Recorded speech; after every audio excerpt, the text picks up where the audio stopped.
Ito ha, papakita ko sa inyo. Ito yung palusot. Ito. Maganda to. Sabi ko sa inyo, matatawa kayo sa palusot ni Chua tsaka yung kasama niyang babae dyan. No? And it was actually talking about the problem in the House, wherein obviously there were three previous impeachment complaints. Again, balikan po natin. One, December 2. The next one, December 4. The third one, December 19. That you did not act on. You acted on the fourth impeachment complaint, which was filed February 5, or roughly 2 months after the first impeachment complaint. So could that be the reason for the certification that you did not violate the one-year ban? Because apparently it says in the House rules that the impeachment complaint should be immediately forwarded to the Speaker of the House and calendared. Actually, Ms. Pinky, it's good that we can explain what Naks happened. naman, kala mo talagang tuwan-tuwa si ate. It is good na ma-explain namin.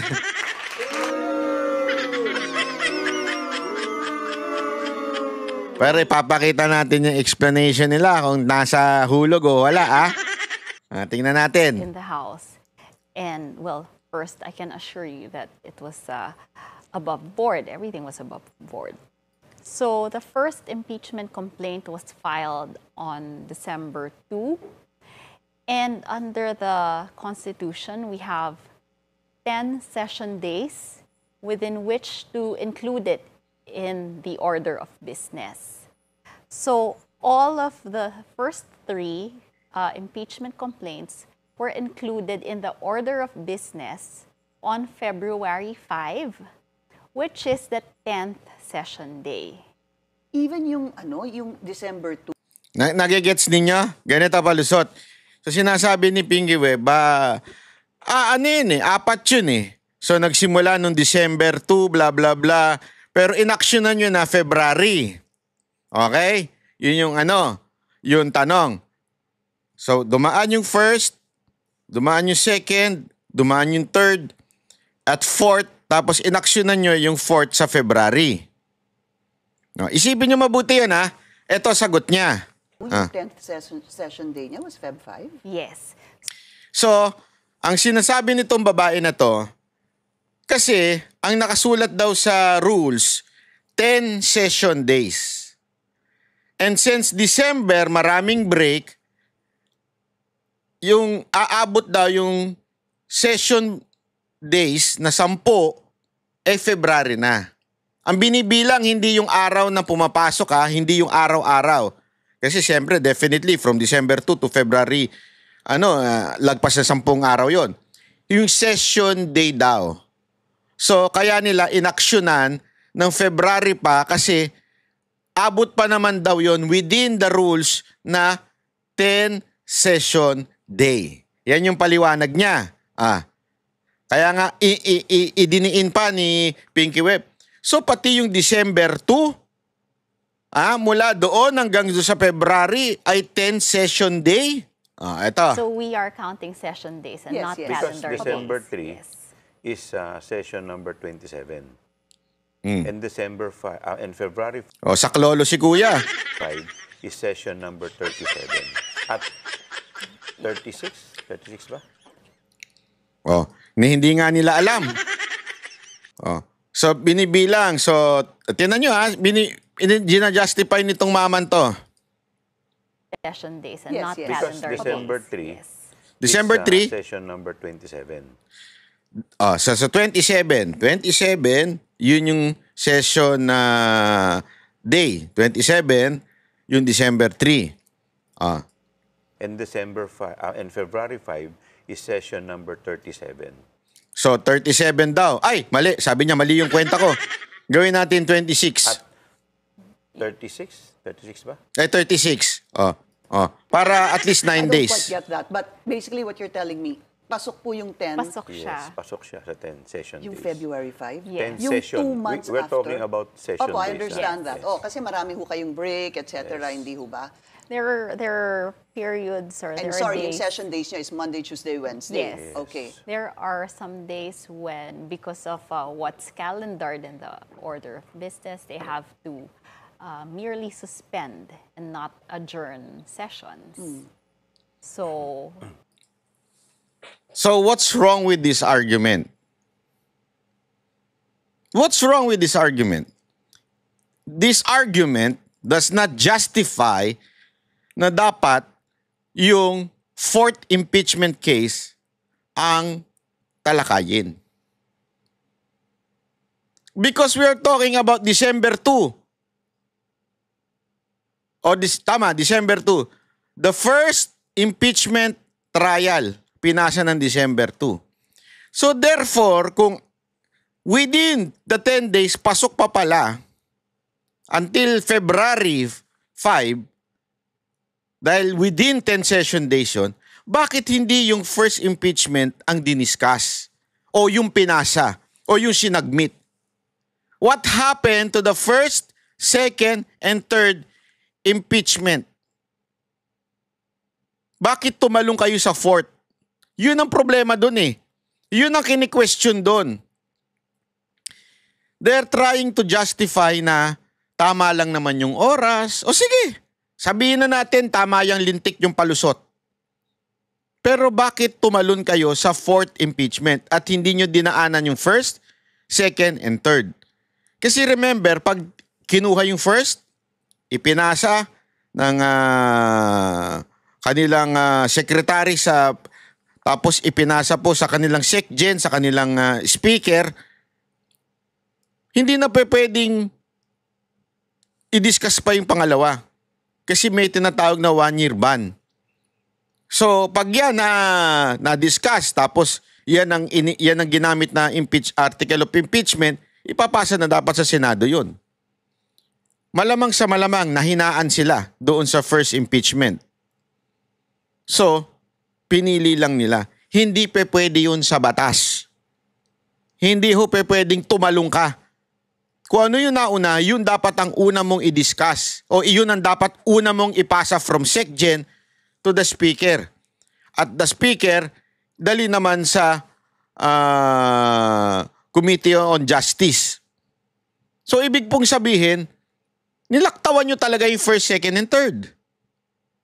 Kasi sinasabi nyo dito, 10 days yun, pasok pa. Pasok pa pala eh. Ba't di nyo diniscuss? Huli sila sa sarili nilang bibig eh.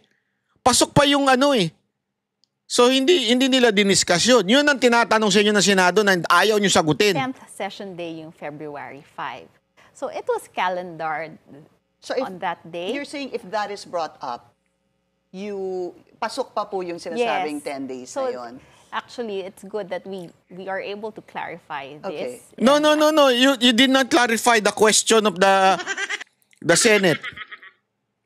Bakit hindi nyo ipinasa yung first? I hope that they are able to understand the proceedings in the House of Representatives. Ikaw hindi The makaintindi. problem, Congressman Joel, is also the often remark that we've heard from the Secretary General that hindi pa po ipinapasa sa office ni Speaker ang impeachment complaint kasi nakikiusap pa yung ibang mga congressman. Pinag-aaralan pa nila ito. Or, if I remember correctly, baka may isa pang impeachment complaint. So parang ang lumalabas po talaga, natenga po siya sa office ni SecGen. Well, actually, in the first place, wala namang period na binibigay si SecGen ang batas as long as pasok ka doon sa requirement. So, Hindi. Sinabi mismo yan ni SecGen. Sinabi niya mismo na inaantay pa yung pang fourth impeachment bago ipasa. Nahuli siya sa interview eh. Nahuli po siya sa interview dyan. Sinabi niya mismo yun. Tama yung sinasabi ni Pinky Webb. Hindi pa, sinabi niya, inantay niya yung iba. Na which is bawal. Kasi, bakit? Ano sabi? Immediately. Mukha niyo.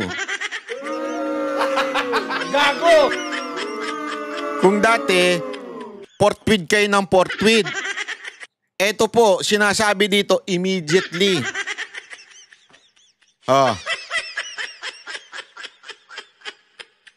Ang portweed, medyo may pwede pa nga ma-delay kung tama yung dahilan eh. Ang immediately wala. Immediately dapat ipasa kagad. Oh, wala pala kayo eh.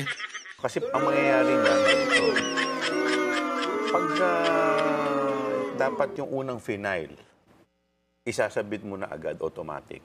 Oh, So, tama. mangyayari niyan, every time na lang na magkakaroon ng every year, pagkakakampi ka ng Pangulo or ng kahit sino man, magpa-file ka na lang ng impeachment, whether may laman o wala, para pumasok dun sa 1-year ban. Hindi na kasalanan yun. Kasalanan, nasa batas yun eh. Hindi nyo pwedeng, di gumawa kayo ng bagong batas.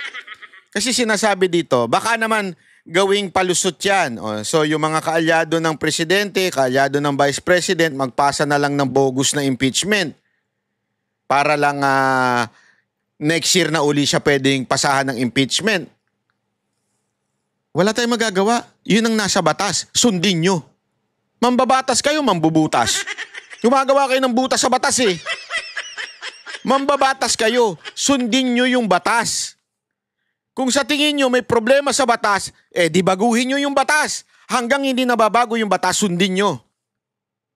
Yun ang nasa batas eh. Hindi pwedeng, hindi kasi sa tingin namin mali yung batas. So, ano na lang, pipili na lang kami. Gago pala kayo, sir. Kung ganyan ang sinasabi ninyo. Kung ganyan, hindi ko sinasabing may problema yan, sir, kung ganyan ang sinasabi ninyo. Hindi pwedeng mamili lang kayo.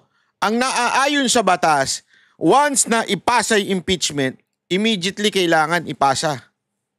Hindi pwedeng puro palusot. Opo, para hindi matuloy ang kahit Yes. So, anong magiging mangyari. ano yan eh, magiging Di baguhin nyo nga yung batas.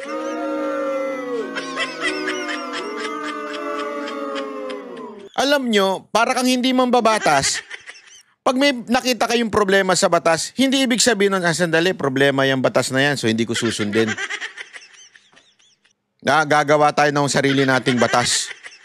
Hindi pwede. So, sasabihin na lang ng mga nagmumotor, tangin ng NCAP yan May problema yung NCAP na, hindi na kami susunod dyan. Nakikita kaming problema sa NCAP eh. Sabihin ng mga rider. So gusto nyo ganun? Di ba sir, dapat ang tama dyan, sumunod kayo. Ngayon, hanapin nyo yung representante ninyo, magpasa ng bagong batas tungkol sa NCAP. So kayo, mambabatas, alam nyo yan. Na dapat gumawa kayo ng batas, yun ang inyong ayusin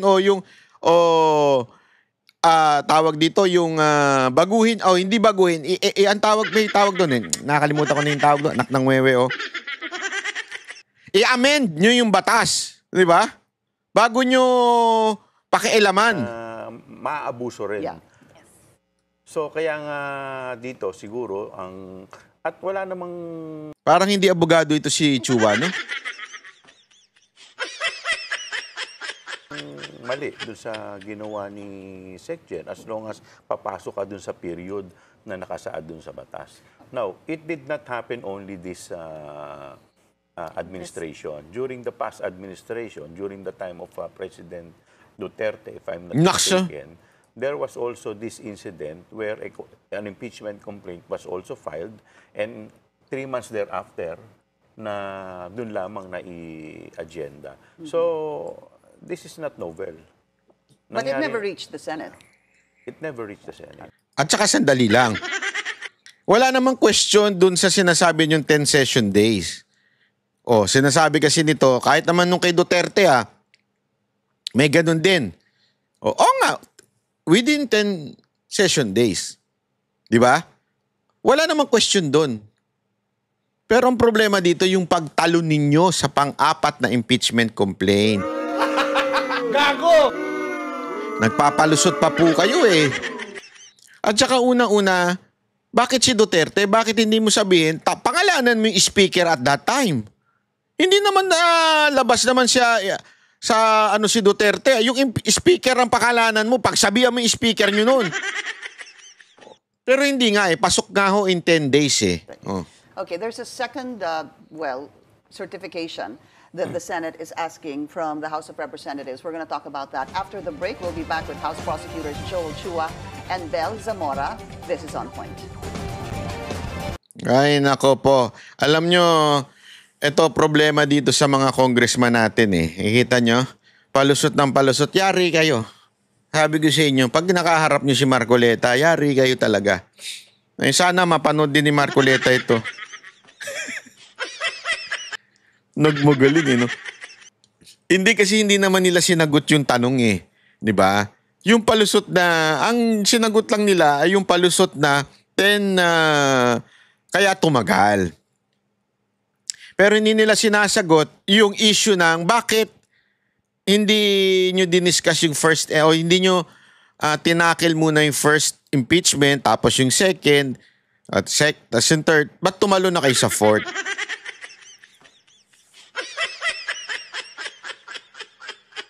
Alam mo kung anong duda ko? Ako nasasagot. Duda ko kasi niyan. Remember, at that time, may mga Quadcom hearing. At yung Quadcom hearing na yon, doon sila kumuha ng ebidensya. Nagigets nyo? Nag-fishing pa sila. Gumukuha pa, nag-iipon pa sila ng, sa madaling salita, yung first and second and third impeachment, wala pa silang ebidensyang masasabi nating solid sa tingin nila. Kaya ang ginawa nila, nag-Quadcom sila at tinuloy-tuloy nila para pigain si VP Sara Duterte at yun ang gagamitin nila sa pang-apat na impeachment. So anong tawag mo doon? Mali po yun. Para kang tinatawag nga nila doon, di ba, yung fishing expedition na parang ang dating, wala naman talagang kaso, naghanap ka ng kaso. Di ba?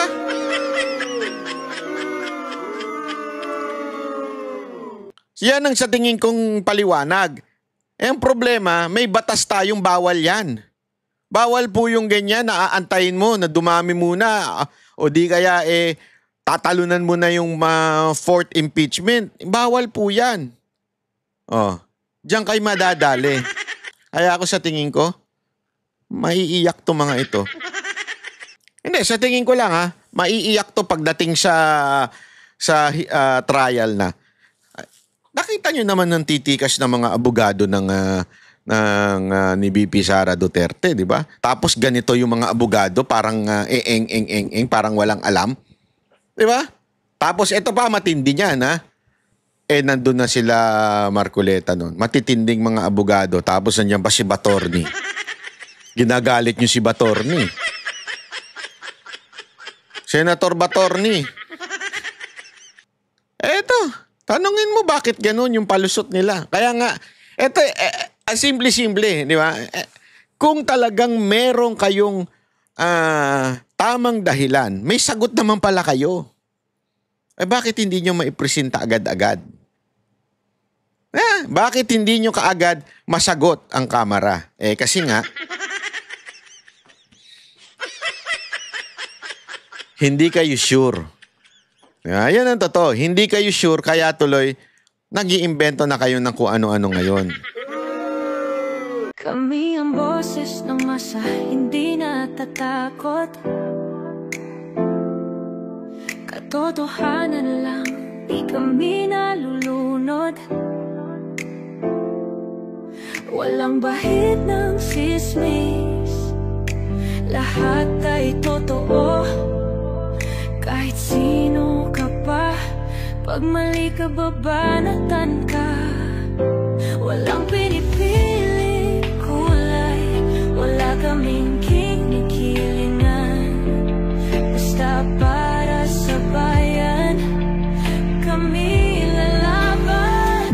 Pagdama palakpakan, pag mali banatan. Di matitinag, di matatakot, para sa bayan tuloy ang sigaw. Sa harap ng kamera, walang halong takot. Mga baluktot, lahat kayo'y tutumba. Ang hustisya at totoo, yun lang ang mahalaga. Kahit sinong harang, di kami matitinag. Walang pinipiling kulay, wala kaming kinikilingan. Basta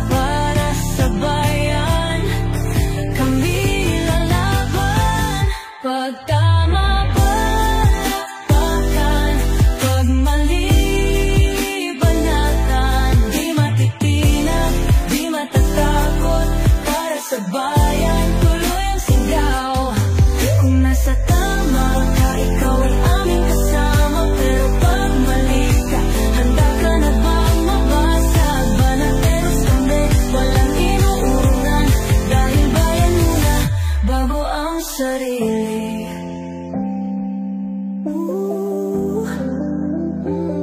Bago ang sarili.